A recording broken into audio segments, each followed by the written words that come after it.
ہمیں تو یہ پتہ تھا. دیکھیے آپ کو تو پتہ تھا لیکن بہت سوں کو پتہ نہیں ہوتا، اس لیے ہمیں بعض اوقات بہت سامنے کے اور عام الفاظ کے معنی بھی بتانے پڑتے ہیں. بہرحال چلیے آگے چلتے ہیں. مہتاب اور یہ جانا، اس میں مزے کی بات یہ ہے کہ آپ سب کو پتہ ہے کہ چڑھتے چاند کے ساتھ سمندر بھی چڑھتا ہے، اور جب چاند اترنے لگتا ہے تو سمندر بھی اترنے لگتا ہے، جسے مد و جزر کہتے ہیں.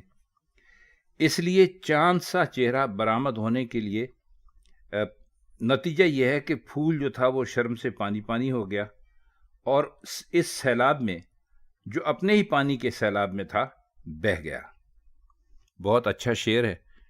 ہمیں امید ہے کہ آپ اس کو جب 2-3 مرتبہ پڑھیں گے بلکہ سنیں گے جو ہم نے آپ کی خدمت میں بیان کیا ہے، تو آپ کو انشاءاللہ بہت ہی لطف آئے گا. ہمیں احساس ہے کہ اس شعر کے بارے میں بات کرتے ہوئے کچھ بات لمبی ہو گئی، لیکن یہ بہت ضروری تھا کہ آپ اس کو پوری طرح سنیں اور سمجھنے کی کوشش کریں. آئیے اب اس کا دوسرا شعر دیکھتے ہیں. گل برگ کا یہ رنگ ہے، مرجاں کا ایسا ڈھنگ ہے، دیکھو نہ جھکے ہے پڑا وہ ہونٹ لالے ناب سا. گل برگ کا مطلب پھول کی پتی کہہ سکتے ہیں آپ. مرجاں کہتے ہیں، آپ نے کئی مرتبہ لفظ سنا ہوگا، مونگے کو کہتے ہیں. اور ڈھنگ ہے یعنی کی طرح لگتا ہے. ہونٹ آپ کو سب کو پتا ہے کیا ہوتا ہے. لال ناب کہتے ہیں. ناب اصل میں نایاب جو ہوتا ہے اس کو یہاں میر صاحب نے ذرا اختصار کے ساتھ استعمال کیا. اس کا مطلب ہوتا ہے خالص. اب اس میں آپ نے یہ دیکھا کہ پڑا کا لفظ استعمال ہوا ہے دوسرے مصرے میں. دیکھو نہ جھکے ہے پڑا. پڑا کا مطلب ہے یہاں پر انہوں نے ایک طرح سے ایک تعریفی کلمہ استعمال کیا ہے، یعنی کیا خوب. اب اس شعر میں خوبی یہ ہے کہ آپ جانتے ہیں کہ چمک جو ہوتی ہے نہ وہ گل برگ میں ہوتی ہے اور نہ مونگے میں ہوتی ہے. لہذا معشوق کے ہونٹوں کے مقابلے میں جو خالص یاقوت کی طرح ہیں، گلبرگ اور مرجان دونوں مان تو ہوں گے. مرجان ایک قسم ہوتی ہے موتی کی. ناب کے معنی شفاف بھی ہیں، یعنی وہ لال جس کے آر پار دکھائی دے، عام یاقوت سے زیادہ چمکدار ہوگا. اور پڑا کا لفظ اس میں انتہائی خوبی کے ساتھ میر صاحب نے استعمال کیا ہے. تیسرا شعر ہے، وہ مایہ جاں تو کہیں پیدا نہیں جو کیمیا، میں شوق کی افراد سے بےتاب ہوں سیماب سا. اب اس میں آپ جو خوبی دیکھیں گے وہ یہ ہے کہ مایا، کیمیا، بےتاب، سیماب میں مناسبتیں تلاش کیجئے تو آپ کو بہت لطف آئے گا. سیماب کہتے ہیں پارے کو، اور پارے کو آپ جانتے ہیں کہ پارے کی خوبی یہ ہوتی ہے کہ وہ کسی ایک جگہ ٹھہرتا نہیں ہے. تو انہوں نے اپنے آپ کو کہا کہ شوق کی افراد سے بےتاب ہوں سیماب سا، یعنی محبت کی شدت یا عشق کے شدت کا یہ عالم ہے کہ میں بے حد اضطراب میں ہوں، بہت مضطرب ہوں، اور میں پارے کی طرح مجھے قرار نہیں ہے، یعنی میں ایک جگہ ٹھہر نہیں سکتا. وحشت کا یہ عالم ہے، پریشانی کا یہ عالم ہے، اضطراب کا یہ عالم ہے کہ میں شوق کی افراد کہتے ہیں زیادہ کو، کی وجہ سے کہیں ٹھہر نہیں سکتا ہے. اب آپ یہ دیکھیے کہ بےتاب اور سیماب دونوں میں یہ لطف ہے. پارا بھی ایک جگہ نہیں ٹھہرتا، عاشق بھی آوارہ پھرتا رہتا ہے. اس لیے بےتابی صرف ان کے دل کی نہیں ہے بلکہ جسم کی جو آوارہ گردی ہے وہ بھی ہے. اب کیمیا گری کسے کہتے ہیں؟ کیمیا گری کہتے ہیں بہت ساری دھاتوں کو ملا کر کوئی نئی چیز دریافت کرنے کے لیے، اور اس میں پارا بھی ہوتا ہے یعنی سیماب بھی ہوتا ہے. اور کیمیا اس چیز کو کہتے ہیں بہت ساری چیزیں جس میں آپ خاص طور پہ کہیے تو سونا یا چاندی بناتے ہیں، اب بنتی ہے یا نہیں بنتی اس کے بارے میں تو ہم نے بہت ساری کہانیاں سن رکھی ہیں، میر صاحب نے بھی سنی ہوں گی، تبھی تو انہوں نے اس کو شعر میں استعمال کیا۔ اور اس لیے کیمیا اور سیماب یعنی سیم اور آب میں ایک سمجھ لیجیے کہ دو مناسبتیں ہیں۔ ایک لطف یہ بھی ہے کہ اگرچہ پارے میں خود پارے کی طرح ہوں جو کیمیا گری میں کام آتا ہے، لیکن یہاں بالکل بے اثر ہوں۔ معشوق کیمیا کی طرح ہے، ایسا کیمیا جو مجھ جیسے سیماب سے بن نہیں پاتا۔ تو شعر میں بھی معاملہ ہے عشق اور محبت کا، اور اصل میں تو اس میں عشق میں یا محبت میں اپنی بے چینی اور ساتھ ہی اپنی لاچاری دونوں میر صاحب نے دکھائی ہے۔ اس کا اگلا شعر ہے: دل بیتاب ہی لایا نہ ٹک تا یاد رہتا ہم نشیں، اب عیش روز وصل کا ہے جی میں بھولا خواب سا۔ ٹک کا مطلب ہوتا ہے ذرا دیر کے لیے، ہم نشیں ساتھی، دوست، رفیق، کچھ بھی کہہ لیجئے۔ اب عیش روز کا یعنی جو روزانہ عیش ہوتے تھے، اور وہ عیش کس چیز کا تھا؟ وصل کا۔ اور وصل کیا ہے؟ وصل ہے محبت سے، محبوب سے ملنا، اپنی محبت کو پا لینا۔ جی کا مطلب ہے دل، اور یہاں پر آپ ذہن بھی کہہ سکتے ہیں۔ بھولا خواب سا کا مطلب یہ ہے کہ جیسے آپ خواب دیکھتے ہیں نا، تو ایسا بہت کم ہوتا ہے کہ آپ کو خواب پورے کا پورا یاد ہو، آپ کہیں سے اس کو بھول جاتے ہیں، کہیں سے یاد رہتا ہے ادھورا سا۔ تو وہی کہتے ہیں کہ ایسے جو خواب ہوتے ہیں ان کی طرح ہم بھول چکے ہیں اپنے محبوب کو۔ اس شعر کو مرزا غالب کی، اگر آپ کو ہم نے غزلوں کی بہت ساری تشریح کی ہے، یاد ہو کہ مرزا غالب نے بھی ایک شعر میں اس مضمون کو کہا تھا، لیکن غالب نے بہت ہی عمدہ کہا تھا: یاد تھیں ہم کو بھی رنگا رنگ بزمارائیاں، لیکن اب نقش و نگارے تاکہ نسیاں ہو گئیں۔ شاید اگر آپ کہیں کہ اب اس شعر کے معنی کیجئے، تو ہم اس لیے نہیں کریں گے کہ ہم غالب کے ضمن میں ان کا پہلے ہی کافی تفصیل کے ساتھ ذکر کر چکے ہیں۔ لیکن میر نے دل کے تاب نہ لانے کی بات کہہ کر ایک نئی بات بھی پیدا کی ہے۔ روز وصل کا عیش، وہ عیش اتنا زیادہ تھا، شدید تھا، پرجوش تھا کہ دل اس عیش کی زیادتی یا کثرت کی تاب نہیں لا سکا۔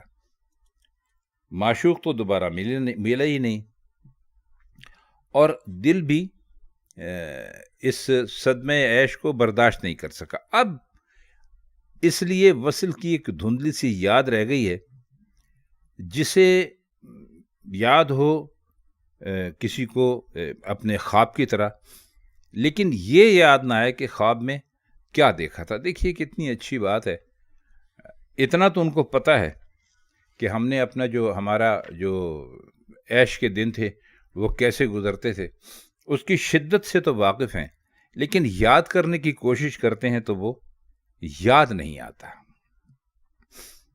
اس کا آخری شعر ہے: سناہٹے میں جان کے ہوش و حواس و دم نہ تھا، اسباب سارا لے گیا، آیا تھا ایک سیلاب تھا۔ آپ یہاں پر پڑھ کر بھی چونکیں گے، اور ہماری زبان سے یہ لفظ ادا ہوا ہے، سن کر بھی چونکیں گے۔ سناٹا، یہ اصل میں سناٹا کو میر صاحب نے سناٹا لکھا ہے۔ ایسا نہیں ہے کہ میر صاحب نے کوئی غلطی کی ہے، جس زمانے کی یہ 200 سال 250 سال پرانی اردو ہے، اس میں غالباً سناٹا ہی کہتے ہوں گے، اس لیے میر صاحب نے بھی اس کو ویسے ہی لکھا ہے۔ ویسے تو سناٹا کا ہمارے یہاں مطلب یہ ہوتا ہے کہ بھئی بہت خاموشی اور جہاں پر کوئی نہ ہو، لیکن یہاں میر صاحب نے اس کو خوف کے معنوں میں استعمال کیا ہے، خوف یعنی ڈر کے معنوں میں استعمال کیا ہے۔ اسباب کا مطلب ہوتا ہے سبب کی جمع ہے، ویسے اس کا مطلب ہوتا ہے ساز و سامان کسی کے پاس ہونا۔ اب اس میں ایک بہت ہی خوبصورت جو بات میر صاحب نے کہی ہے، اس میں پورے شعر کا جو کہہ لیجئے صوتی آہنگ ہے، وہ چڑھتے ہوئے پانی اور تیز ہوا کی سرسراہٹ کا ایک خوف کا ایک غیر معمولی سا تاثر پیدا کرتا ہے. یعنی جان کا خوف ایک سیلاب کی طرح تھا جس میں گھر کی ہر چیز بہہ گئی. اس کا اندازہ وہ لوگ کر سکتے ہیں جنہوں نے سیلاب چڑھتا دیکھا ہے. سناٹا جو یہاں استعمال ہوا ہے وہ سیلاب کے وقت چڑھتے ہوئے پانی کی آواز اور ہوا کی سنسناہٹ کو بھی کہتے ہیں. اب سیلاب کی مناسبت سے یہ معنی کس قدر خوبصورت ہیں اس کی وضاحت کرنے کی کوئی ضرورت نہیں. اسباب کا لفظ شعر کو عام زندگی کے اور قریب لے آتا ہے. سیلاب میں لوگ اگر کسی طرح جان بچا کر بھاگ بھی لے تو گھر کے سامان کا نقصان تو ہوتا ہی ہے. ایک معنی یہ بھی ہو سکتے ہیں کہ معشوق کا سامنا ہونے پر عشق میں جو کیفیت طاری ہوئی وہ اس قدر زیادہ طاری ہو گئی کہ جان کے ڈالے پڑ گئے. لہذا سامان، اب یہاں ان سے مراد ان کی سامان یہ نہیں ہے کہ سیڑھی اور بکس اور بلب نہیں. وہ کہتے ہیں جو عاشق کے پاس جو سامان ہوتا ہے اور بڑا اہم ہوتا ہے وہ ہوتا ہے اس کے ہوش، حواس، تاب لانے کی طاقت، دل، دماغ وغیرہ وغیرہ. تو کہتے ہیں یہ تو سب غارت ہو ہی گئے. اسباب کا لفظ میر نے اور بھی کئی جگہ پر استعمال کیا ہے اور بڑی خوبی سے استعمال کیا ہے. آپ کو ان کا وہ شعر یاد ہوگا، پچھلے دنوں ہم نے اس غزل کی تشریح بھی کی تھی. آفاق کی منزل سے گیا کون سلامت، اسباب لٹا راہ میں یہاں ہر سفری کا. یہ ان کے پہلے دیوان میں ہے. اور 5ویں دیوان سے بھی ایک شعر ہے، عالم آب و گل کے کیوں کر نباہ ہوگا، اسباب گر پڑا ہے سارا میرے سفر میں. تو خواتین حضرات، یہ تھوڑی سی تشریح لمبی ہو گئی لیکن میر کو سمجھانے کے لیے ایسا کرنا ہی پڑتا ہے. تو بہرحال یہ میر کے چند اشعار تھے جن کی تشریح ہم نے آپ کی خدمت میں پیش کی. آپ سے بس ہماری پھر وہی درخواست ہے کہ آپ ان لیکچرز کو سن کے اور اگر کچھ نہیں کرتے تو کم از کم ان کو لائک ضرور کر دیا کیجیے. تو آج کے لیے بس اتنا ہی. آپ سے انشاءاللہ کسی اور کلاسک شاعر کے ساتھ کسی اور محفل میں پھر ملاقات ہوگی. تب تک کے لیے ہم چاہتے ہیں آپ سے اجازت. خدا حافظ.